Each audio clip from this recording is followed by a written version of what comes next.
मस्तक में चंदा जोर हवे, शिव के भक्ति में सबो सारा बोर हवे।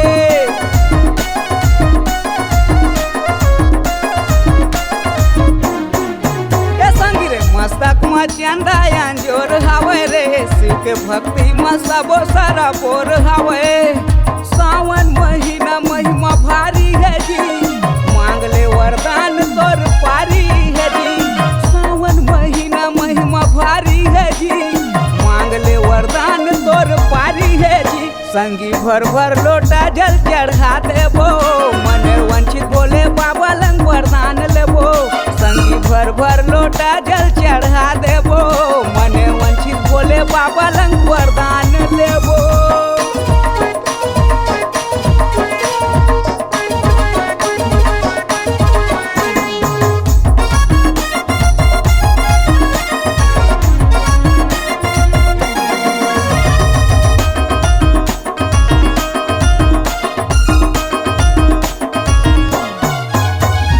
सावन में शंकर के कर ले भजन, तर जाबे तैग हो जाना मगन।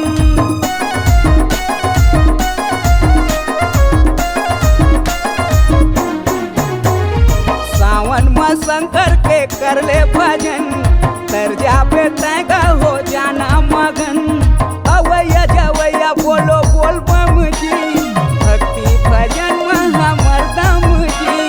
अवैया जवैया बोलो बोल बम जी, भक्ति भजन में हवे दम जी। कनकी धाम में लगे हवे भीड़ भारी, नाचत गावत जाबो चल संगवारी।